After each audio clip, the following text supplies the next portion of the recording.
sur la situation en France et en Europe. On a eu un petit bouleversement, mais vous voyez que tout ça est en direct. Donc je vais donner la parole à Jean-Charles Brissard, puis on aura un petit moment de questions-réponses avec nos intervenants, et puis nous reprendrons sur le Yémen et la Syrie. Je suis désolée de cette présentation qui est décousue, mais elle est liée à l'importance des orateurs que nous avons aujourd'hui et qui priment. Je suis sûre que vous allez pouvoir recoller tous les morceaux d'ici la fin de la journée, d'autant qu'en plus toutes ces interventions sont en direct sur Euronews et que vous pourrez revoir, si jamais vous avez raté un épisode, vous pourrez reprendre le cours de nos interventions. Monsieur Brizard, vous avez la parole avec nos excuses pour ce décalage. Merci Madame le Sénateur. Désolé. Pardon ? Non, vous n'y êtes pour rien, non. Merci de cette initiative. Je vais être rapide, moi aussi. Je voulais parler de l'attentat de Trèbes, bien sûr, qui vient nous rappeler, d'abord, pour dire que j'ai une pensée pour, comme tous ici, je pense, pour les victimes de ces attentats, pour rendre hommage aux forces de l'ordre, encore une fois visées par ces terroristes, rendre hommage particulièrement au courage, vous l'avez fait, Madame le Sénateur, au courage et au sacrifice du lieutenant-colonel de gendarmerie Arnaud Beltrame, qui est décédé ce matin des suites de ses blessures et qui a fait le sacrifice ultime de sa vie pour sauver celle des autres. L'attentat de Trèbes, malheureusement, est venu nous rappeler l'intensité de la menace terroriste qui pèse sur notre pays, plus généralement sur l'Europe et encore plus généralement sur le monde. Le fait que les attentats, s'ils paraissent espacés dans le temps, on a même parlé d'accalmie dans les médias hier soir, en se trompant bien sûr, les terroristes agissent dans le temps long et on l'oublie. Et c'est bien sûr une illusion de penser, de croire qu'ils auraient même temporairement renoncé, bien sûr, à leur dessein. On l'a vu, les terroristes adoptent un mode opératoire désormais classique, tuer avant de se retrancher avec des otages pour affronter les forces de l'ordre, des cibles également désignées, des organisations djihadistes et privilégiées par les terroristes, qui passent eux, à savoir les forces de l'ordre, qui constituent, je le rappelle, 67% des cibles des projets, tentatives et attentats qui ont été perpétrés en France depuis 2014.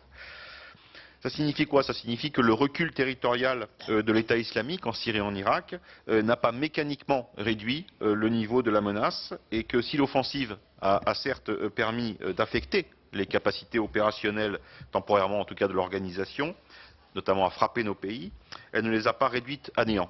Pas plus qu'elle n'a réduit à néant, elle n'a que désorganisé son appareil de propagande. En 2017, les pays de l'Union européenne ont été la cible de 62 incidents terroristes, 15 attentats, 40 projets, plus de la moitié en France. En réalité, la disparition prévisible du califat territorial ne sonne pas le glas de la menace terroriste pour au moins deux raisons. D'abord parce qu'on est face à des organisations, l'État islamique et Al-Qaïda, qui sont des organisations qui ont montré dans le passé leur résilience. Souvenons-nous qu'en 2009, les États-Unis disaient du prédécesseur de l'État islamique qu'il était éradiqué en Irak. En outre et surtout, ces organisations disposent d'une myriade de filiales qui assurent la longévité de la menace. À l'instar de ce qui s'est produit avec Al-Qaïda, après la perte de sa base territoriale, l'État islamique d'organisation est en train de devenir un véritable réseau terroriste. Cette évolution a été anticipée, l'évolution militaire sur le terrain a été anticipée par les dirigeants de l'État islamique. Dès novembre 2016, Abou Bakr al-Baghdadi invitait ses partisans, qui ne pouvaient plus rejoindre le cœur du califat, en Syrie et en Irak, à rallier d'autres wilayas. L'État islamique est désormais implanté dans plusieurs régions du monde, principalement en Afrique, au Yémen, en Afghanistan, en Asie du Sud-Est, sans compter les cellules dormantes ou les relais logistiques de ces organisations, comme on l'a vu avec les attentats de Paris ou de Bruxelles. Les prémices du développement par ces filiales de capacités d'action à l'extérieur de leur territoire sont déjà visibles. Dès 2016, la branche de l'EI en Afghanistan, Khorasan, était liée à un projet d'attentat déjoué à New York. De même, la branche libyenne de l'État islamique était impliquée dans l'attentat de Manchester en mai de l'année 2017.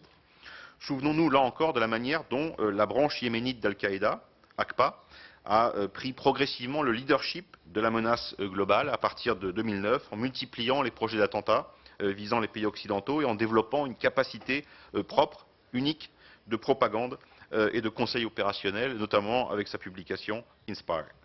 Ce déplacement donc de la capacité opérationnelle vers des territoires lointains de l'État islamique s'observe déjà depuis plusieurs mois. Elle est largement soutenue par l'État islamique, fort de son trésor de guerre, qui alimente financièrement, et on en a les preuves documentées, alimente donc les différentes branches, les différentes filiales, que ce soit en Afghanistan, en Libye ou en Asie du Sud-Est. Ce qu'observent les services de renseignement également, s'agissant des djihadistes présents sur le théâtre des opérations en Syrie et en Irak, c'est leur volonté de se maintenir sur ces territoires ou d'être relocalisés vers d'autres filiales et non pas la volonté de revenir dans leur pays d'origine. Ils vont aujourd'hui, dès aujourd'hui, on en a la preuve là encore, vers la Libye, l'Afghanistan, la Malaisie, l'Indonésie ou les Philippines. Donc la menace exogène sur le modèle des attentats de Paris-Bruxelles, elle existe toujours, même si les capacités de projection de l'État islamique depuis son cœur en Syrie et en Irak ont été largement entravées et affectées. Nous sommes dans une phase de transition avec une recomposition sans doute progressive des capacités opérationnelles. On le disait tout à l'heure, hein, Al-Qaïda, de la même manière, au fil de son histoire, s'est reconstitué, s'est transformé à plusieurs reprises en fonction, évidemment, de la pression sécuritaire ou militaire qu'on faisait peser sur l'organisation. Et la seconde raison pour laquelle la menace ne disparaît pas, elle me paraît beaucoup plus importante encore, elle réside dans la capacité de l'État islamique et d'autres organisations djihadistes à mobiliser leurs partisans et à inspirer leurs sympathisants. Si l'État islamique a perdu de son pouvoir d'attraction à la suite des défaites territoriales, force est de constater que nous ne sommes pas parvenus à sanctuariser la menace. Pourquoi? Parce que vouloir réduire l'État islamique à un territoire dont la disparition verrait donc ipso facto la menace s'évaporer est une erreur, tout simplement parce que l'idéologie n'est pas, bien sûr, sanctuarisable. Et résumer l'État islamique à un objectif territorial conduit à la même cécité que celle qui fit penser à certains en 2014 que l'État islamique ne s'en prendrait pas à notre territoire. En réalité, la défaite les renforce. Et c'est un paradoxe, légitime en quelque sorte leur combat aux yeux de leurs sympathisants et de leur soutien. La réalité, c'est qu'aujourd'hui, l'essentiel de la menace, elle est endogène. Que cette menace soit téléguidée ou inspirée, téléguidée par des éléments externes qui prodiguent des conseils opérationnels à des individus demeurés dans nos pays, ou qu'elle soit bien sûr inspirée, comme on l'a vu ces derniers temps, inspirée par la propagande djihadiste.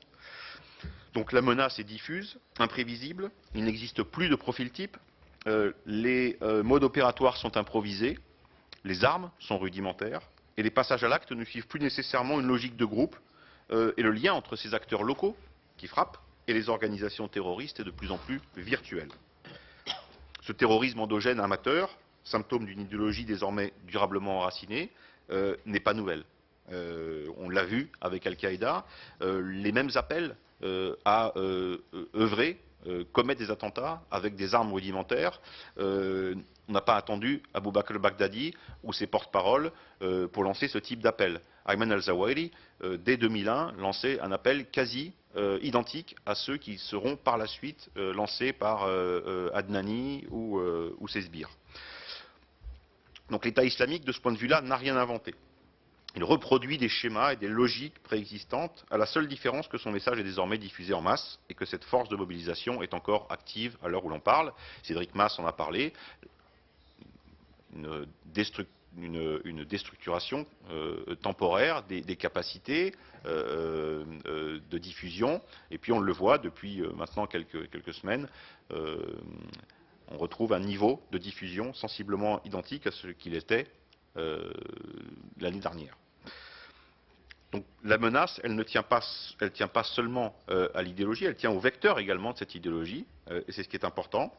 Ce qu'on appelle improprement le califat virtuel, mais qui continue à répandre la propagande de ces groupes, à mobiliser les partisans et sympathisants, et à dispenser surtout, et on le voit de plus en plus, à dispenser et prodiguer des conseils opérationnels utilisés par les individus qui se trouvent dans nos pays. Quels sont les enjeux maintenant, très rapidement? Le premier, celui de la radicalisation. Dans notre pays, par exemple, en France, on a 20 000 individus inscrits au fichier du FSPRT, donc fichier des signalements pour la prévention de la radicalisation à caractère terroriste, dont à peu près 10 000 sont suivis, je l'ai dit tout à l'heure, par les services de renseignement. C'est important, et en même temps, ce n'est que la partie émergée de la menace. On sait que 60% de ceux qui ont frappé en France depuis 2014 étaient inconnus des services de police, des services de renseignement et des fichiers, y compris du FSPRT, il est postérieur, mais en tout cas des fichiers S. Le modèle qui repose depuis 1986 sur la centralisation de nos moyens de lutte contre le terrorisme et sur la spécialisation de nos équipes, je pense, est aujourd'hui dépassé. Pourquoi? Parce qu'on voit très bien les limites de cette organisation face à une situation dans laquelle la menace est diffuse, imprévisible, je l'ai dit, elle échappe en grande partie à la détection des services de renseignement. Je l'ai dit, 60% de ceux qui ont frappé n'étaient pas connus des services. Je crois qu'il faut renforcer le rôle des acteurs locaux, disposer de capteurs, d'un maillage territorial pour capter des processus, des basculements vers la radicalisation ou des basculements, a fortiori, vers la violence. On manque de capteurs, cruellement. C'est vrai que le nouveau plan de lutte de prévention contre la radicalisation qui a été annoncé par le gouvernement va dans le bon sens. Il faut aller plus loin, plus vite. C'est malheureux de le dire, mais c'est une réalité. La France était largement en retard par rapport à ses partenaires, en particulier en Europe, Grande-Bretagne, Allemagne et d'autres. Et donc, il faut rattraper ce retard pour permettre de disposer donc localement de capteurs qui nous manquent cruellement. Deuxième enjeu, c'est les retours. Les retours, je l'ai dit, on fantasmait beaucoup la question des retours. On voit très peu de retours en réalité. Ce qu'on voit en revanche, c'est la perspective que ces individus se dispersent dans le monde et reconstituent des capacités opérationnelles. Donc c'est un enjeu extérieur plus qu'intérieur en réalité qu'il faudra gérer par la coopération internationale, l'échange d'informations surtout pour pouvoir suivre ces individus, échange d'informations avec les pays de transit ou les pays d'établissement de relocalisation de ces djihadistes. La problématique concerne également ceux qui sont déjà rentrés, et on en parle peu. Je rappelle que sur les 258 adultes revenus depuis 2012, français ou résidents français, 70 sont aujourd'hui en détention, jugés ou condamnés.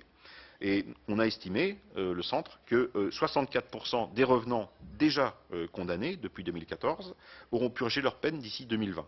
Très précisément, sur 88 revenants à la date d'hier jugés par nos tribunaux, la moyenne de peine prononcée est de 7 ans, la moyenne de peine théorique est de 4,8 ans, et compte tenu de la période couverte par la détention provisoire et des remises et réductions de peine, 64% seront théoriquement libérables avant 2020.